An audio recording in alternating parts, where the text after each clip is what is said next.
Good morning, Tamarack investors. I want to shoot a quick video today talking about using your IRA to invest in alternative investments like real estate. It's amazing to me how often I talk with investors who are really interested in adding real estate to their portfolio and diversifying away from the stock market and some bonds, but they think they can't do it because they don't have $100,000 sitting around to invest in their next project.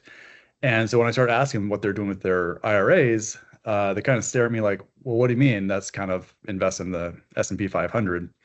And it's always fun to go through an education process of the fact that IRAs are not restricted to alternative investments, except under some very narrow guidelines, which we can get into. But things like multifamily syndications are absolutely allowed to be invested into with your IRA. And it's more of just a understanding of how to go about doing this. And so when you step back, really, an IRA, an investment retirement account, is just a tax designation that the IRS and Congress came up with to defer paying income tax until you withdraw those funds in retirement. But it doesn't really specify what you can or can't invest into, except for things that don't have a pure investment purpose. So you can't use your IRA to invest in collectible sports cars, arts, jewelry, vacation properties, and you can't invest in investment properties and then rent those out to direct relatives.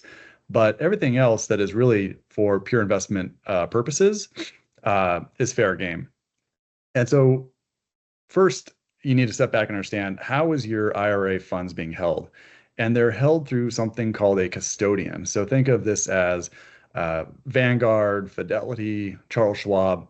These are all custodians that hold on to your IRA dollars so that you are not directly touching them, which invalidates the rules for the IRA.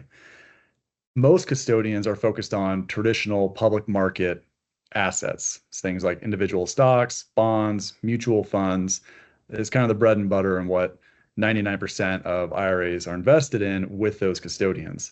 But there's also this vehicle called a self-directed IRA, where you, as the beneficiary of the IRA, are allowed to direct where those investments go. And all you need to have is a custodian that specializes in self-directed investments.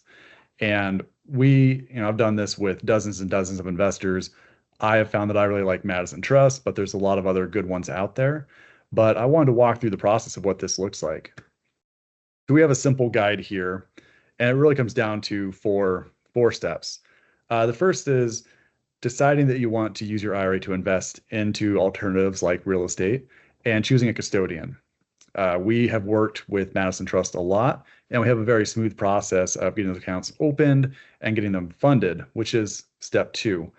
We have our direct account manager at Madison Trust. So for anyone interested, she can help you open up your account and then coordinate the funding of that account. So that's really just saying, let's say you're at Vanguard, you log into your account and you say, I want to transfer my IRA funds to this new custodian, and they set up a wire transfer, and then our account manager at Madison receives those funds, and then your account is open, funded, and ready for step three, which is directing the investment. And here is where you work with myself and our account manager at Madison Trust, review the subscription documents, sign them, and then the Madison Trust will wire those funds into the investment, and you're officially invested in a real estate project. Step four is sit back and grow your investment just like you would with any other investment dollars, but these are going to be growing at tax deferred. So it's a great option for people out there to use some liquidity that they might have in their IRAs and bring some real estate into the portfolios that they otherwise would not have thought they can get access to. I will also say that right now with the S&P 500 at all-time highs, it could be a great time to consider taking some chips off the table there and start diversifying into different asset classes. If you have any questions, please reach out. We'd love to talk further on this process. And we're actually holding our next two happy hours today, October 7th, and then next week in Seattle, October 16th. And we're actually spotlighting those happy hours specifically for using your IRAs to make alternative investments. So if you have any questions, would love to chat with you and have you come out to see those. Thank you.